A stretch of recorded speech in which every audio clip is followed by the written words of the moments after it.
And let us now move on to our third and final presenter, Ralph Moore, who is an independent scholar of ancient history and archaeology at early career research level.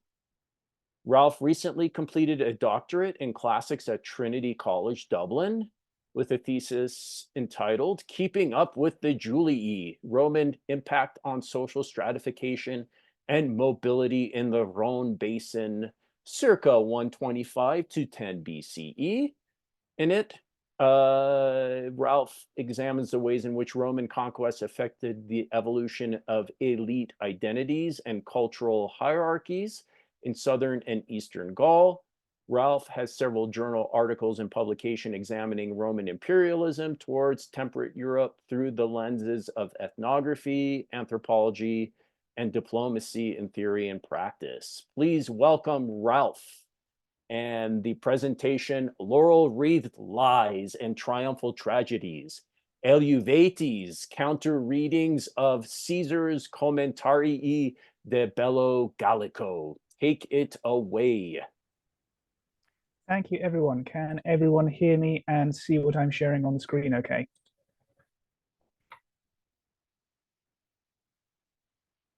Yes, no? All good? Excellent. So, before we begin, I might selfishly beg your indulgence, as despite being a long-time metalhead, this is my first proper attempt at metal studies.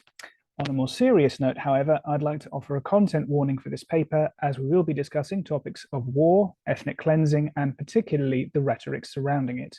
For many of us, these are issues whose relevance has become quite uncomfortably close to home in recent months.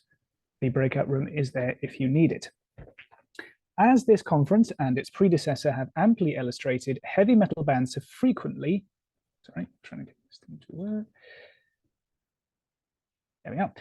Sorry. As this conference and its predecessor have demonstrated, heavy metal bands have frequently drawn on historical subject matter for lyrical topics since the birth of the genre.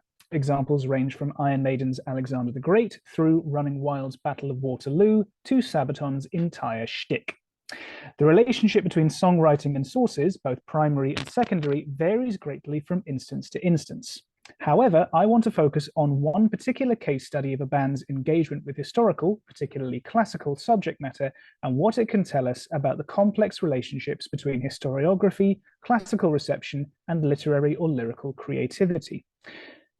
Although it is the case that most historical reception heavy metal, particularly that relating to the ancient world, per Fletcher and Unahan, who we have with us, draws upon primary source material, the common trend, or perhaps stereotype, here to be challenged, is that songs tend to reproduce historical narratives or descriptions as given, perhaps with a little embellishment, with a metal focus on themes of masculinity, aggression, violence, and glory. Here instead, though, we will examine how metal music can directly engage with historical primary sources from an intertextual and critical approach, not reproducing historical narratives in a metal guise, but using metal as a medium to challenge historical viewpoints. So, to introduce the history aspect of our case study for the uninitiated, over the period circa 58 to 50 BCE, proconsul Gaius Julius Caesar waged a series of campaigns of conquest to expand Roman military and political control over the lands of northwestern Europe, a region known to the Romans as Gallia or Gaul, covering most of modern-day France, Belgium, Luxembourg, and Switzerland. Caesar detailed the actions he undertook in these campaigns in his Commentarii de Bello Gallico, commentaries on the Gallic Wars, which survive down to the present day and have gained infamy as often being Latin students' first point of contact with prose translation exercises. Say it with me, Gallia est omnis divisa in partes tres.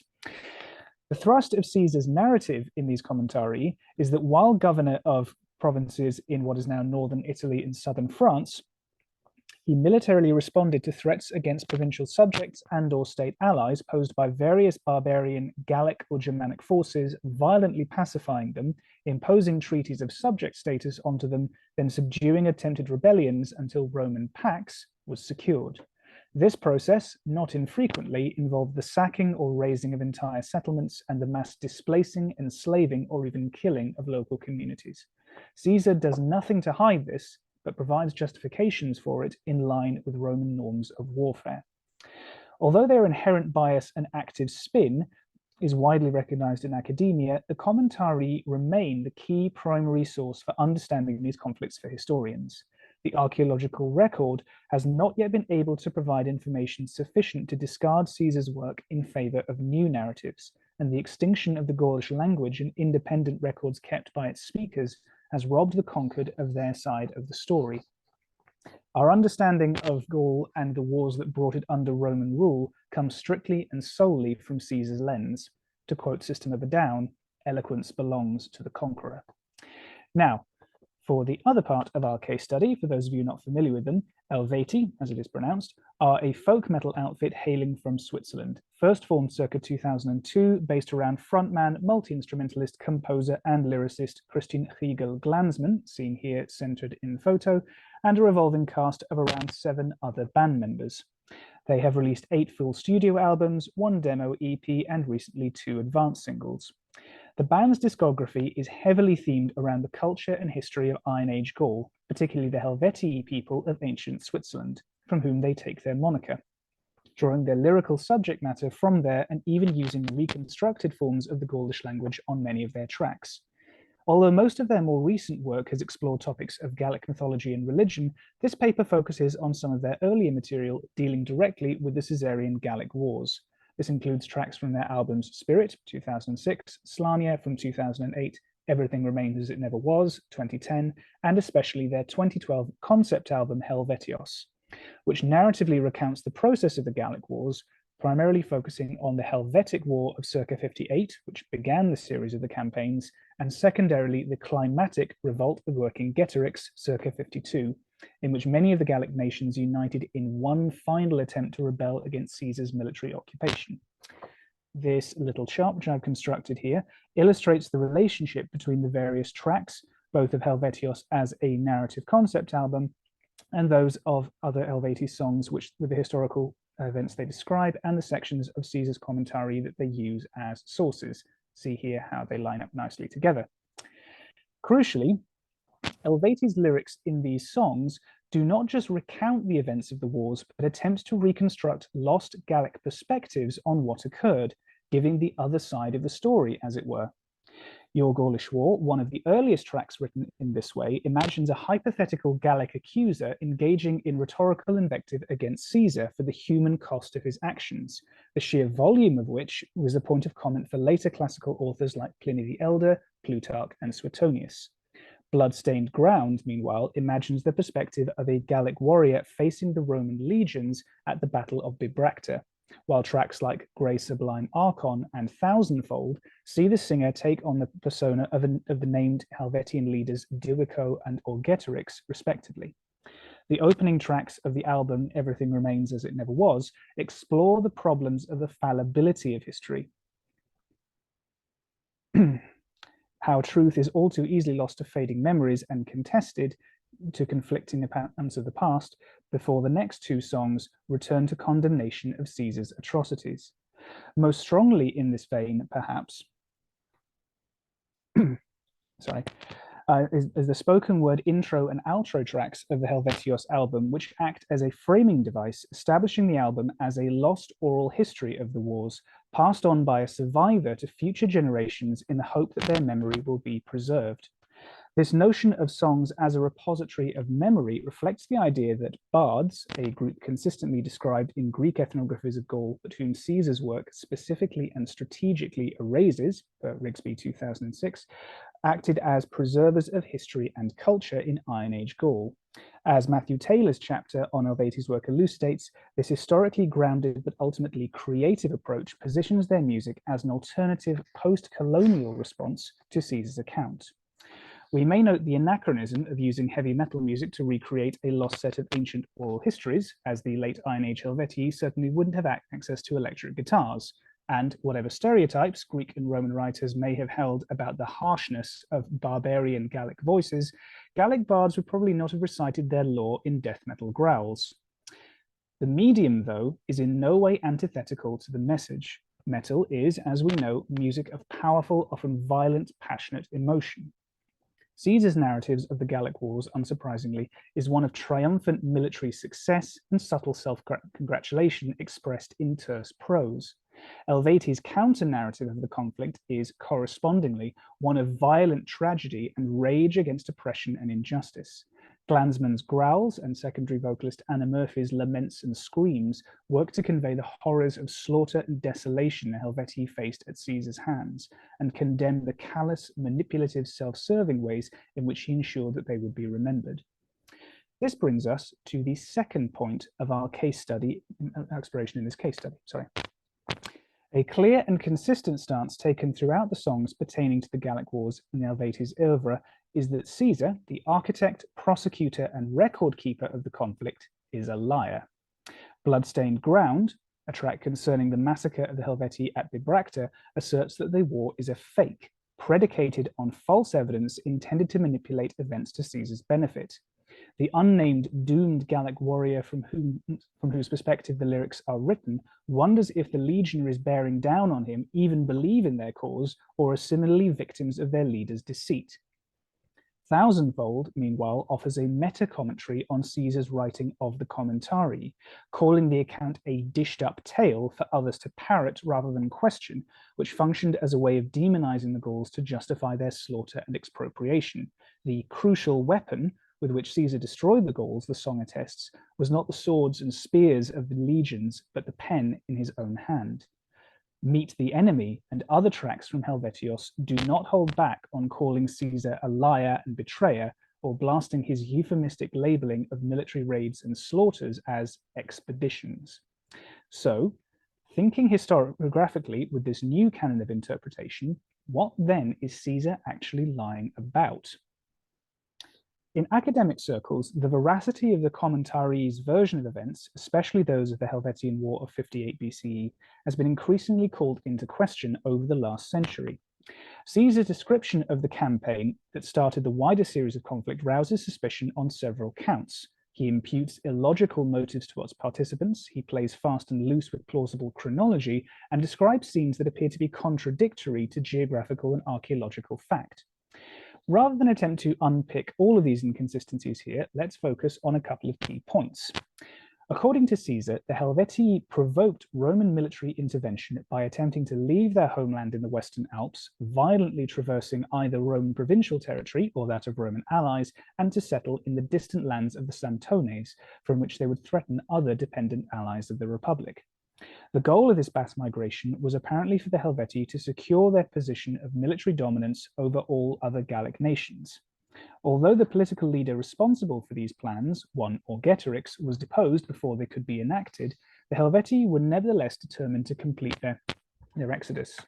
So resolute were they, Caesar says, that they put all of their towns, villages, and fields to the torch to ensure that there was nothing to tempt them to return back to their homeland.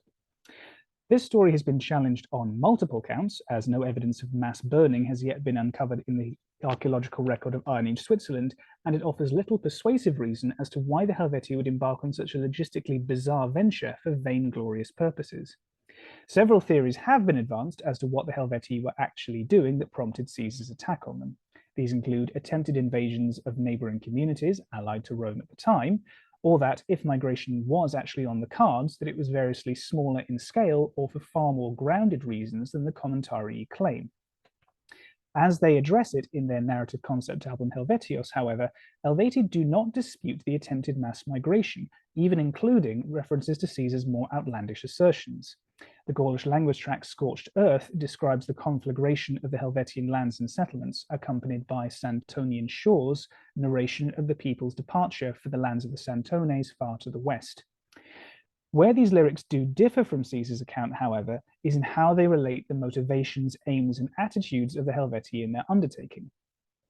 Where the Commentarii frame them as casting aside their geographically inconvenient lands in the pursuit of violent dreams of empire and martial glory, the Helvetii of Eluveities' discography are a people deeply tied to their homeland, forced at great regret to leave it as a result of pressure and fear of Roman conquest.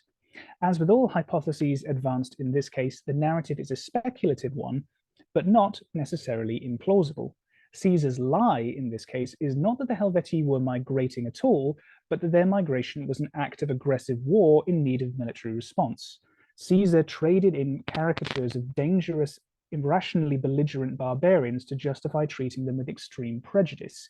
The enemy stereotype Caesar had to create to support his extensive military actions against them per thousandfold is a point well supported by historians like Andrew Rigsby, Greg Wolfe, and Christopher Krebs.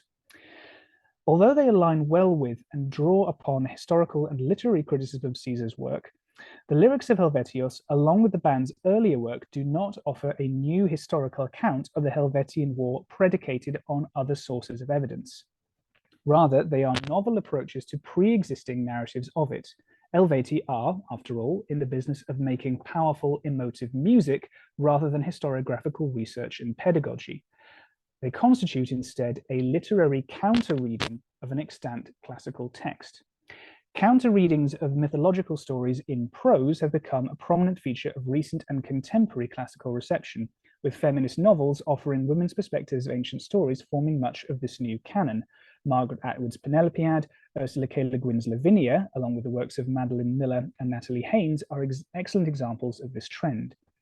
For historical counter-readings in classical reception, we are forced to look a little further back, perhaps considering Robert Graves' I Claudius duology as a reframing of Tacitus and Suetonius accounts of the Julio-Claudian dynasty. The third key point in this study, then, is the way in which Eluveities' lyrics engage not only with the story that Caesar told, but with the text itself, as well as the wider canon of classical literature. Caesar's Commentarii, infamously, are written strictly in the third person, an authorial style which, along with its characteristic brevity, distances the author from his narrative persona and creates a distinctly false sense of factual objectivity. Eluveities' lyrics, by contrast, challenge and reject this impersonal framing in favor of decidedly more immediate embodied ones. Your Gaulish War, in its rhetorical invective style, employs a second-person perspective addressed to Caesar himself, not only in its title, but throughout the song, reconsolidating his authorial, narrative, and factual personae into a single figure directly culpable for the atrocities of the conquest. Similarly, throughout their lyrical oeuvre, Helvetian and other Gallic perspectives are conveyed through first-person pronominal phrasing, both plural, when describing collective experiences, and singular, when taking on the personae of individual historical figures. We are the Helvetii, or other assembled Gauls in these songs, and it is our lands, our people, and our sacrifices in which both singers and listeners are implicated in their acts of performance and reception of the stories told here. The Helvetios track Meet the Enemy, which deals with the meeting between the migrating Helvetii and Caesar's forces at a crossing of the River Saone, demonstrates the nuanced and meshed intertextuality at play here on at least 3 points. The encounter, it relates, began with the Roman catching and slaughtering of the Helvetian rearguard at night while they waited to ford the river, and concluded with a particularly tense, failed parley between Caesar and the Helvetian dignitary Diwico. Firstly, in its alternating refrain, here at the ominous or portentous shores of River Saone, here at the shores the die has been cast, the song references the famous attributed quotation from Suetonius' biography of Caesar at the crossing of the Rubicon. Let us go where the omens of the gods and the iniquity of our enemies call us, alia iacta est, the die has been cast. Here, Glanzmann, as lyricist, not only demonstrates his familiarity with the classics, but sets up a textual parallel between the Saone and the Rubicon. Just as Caesar's crossing of the latter river ignites the civil wars that will doom him and the Roman Republic, the crossing of the former river, the Saone, is the initiation of the Gallic wars that will destroy the Helvetii and many other nations. In both cases, a point of no return has been crossed. The second point I want to draw your attention to is in the second part of the song's alternating refrain, valor and honor stripped or bereft of their meaning. This reference requires a little unpacking as it relates to the exchange between Caesar and Diwico over chapters 113 and 114 of the Commentarii.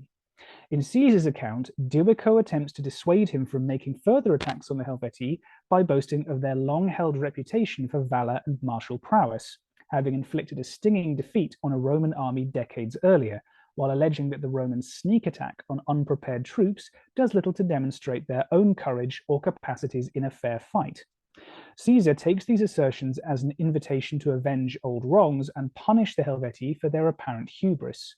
In the original Latin, the term employed in the exchange is virtus, often translated as valor or courage, but also denoting a meaning of honor, particularly in the sense of honorable combat. Caesar's meaning here, elucidated by Rigsby, is that however much they might boast of it, the Helvetes virtus, either in the sense of warrior courage or honorability, is lacking next to his own and that of his legions. In Eluveitie lyrics, which reframe the Helvetii as refugees rather than marauding invaders, Caesar's attempt to talk of valor and honor after having slaughtered stragglers unprovoked and threatening further violence renders the words meaningless. The third and final of our points to pull out of Meet the Enemy comes from the song's spoken word bridge, whose lyrics can be seen here. In the Commentarii, Divico ends the meeting with Caesar with a last insolent reminder of the Helvetes' earlier victory over Roman forces, in which, apparently, captive soldiers were forced to perform a literal rite of subjugation by passing under a bull's yoke to mark their defeat and humiliation, stating that the Roman people are witness to the Gauls' custom to receive rather than hand over hostages. Here, this assertion is reworded to reflect the Helvetes' refusal to go quietly with Caesar's plans for conquest. The Roman people are witness to their defiance of cruelty rather than their prideful boasting. To conclude, though spread across several albums, some narrative, some not, Eluveitie lyrical approach to the Gallic Wars constitutes a coherent textual canon that exists in dialogue with Caesar's Commentarii and other Greco-Roman literary works. This canon cannot, in and of itself, provide us with a viable new historiography of the Gallic Wars due to the limitations of available evidence as much as its artistic medium. However, it strongly challenges stereotypes about metal's usage of pre-modern history, not merely mining it for genre-relevant imagery, but offering a not only well-informed but critical engagement with the source material itself.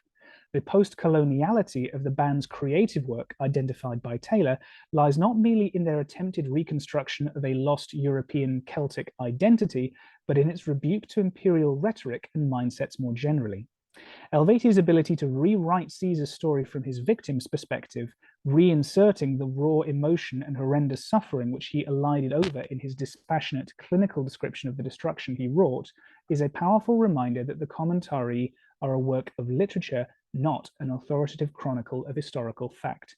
We can, and arguably should, challenge Caesar's description of the violence that he enacted, just as we would with any other authority trying to excuse the atrocities that they have committed. Thank you for listening.